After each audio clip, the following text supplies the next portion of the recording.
New optimism tonight for dozens of military families. The U.S. House of Representatives has approved adding 74 names to the Vietnam War Memorial in our nation's capital. Kick On Chef Nguyen is live in Pasadena right now with more on the decade-long effort that just may make this tribute possible. Jeff?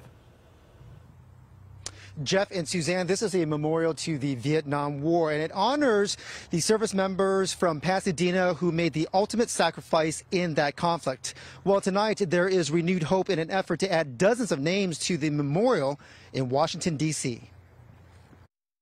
Since one of the few tangible things I have to remember him by. Tim Wendler only has vague memories of his father.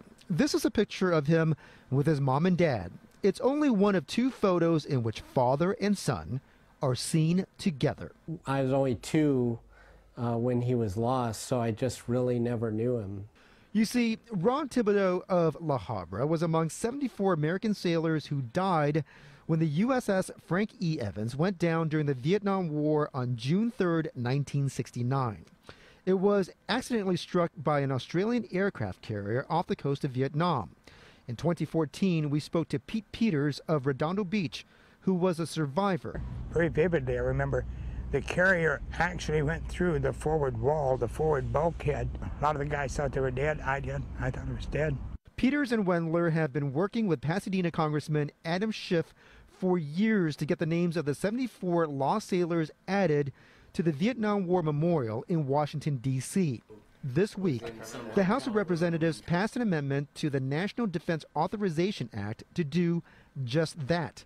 But a previous effort failed.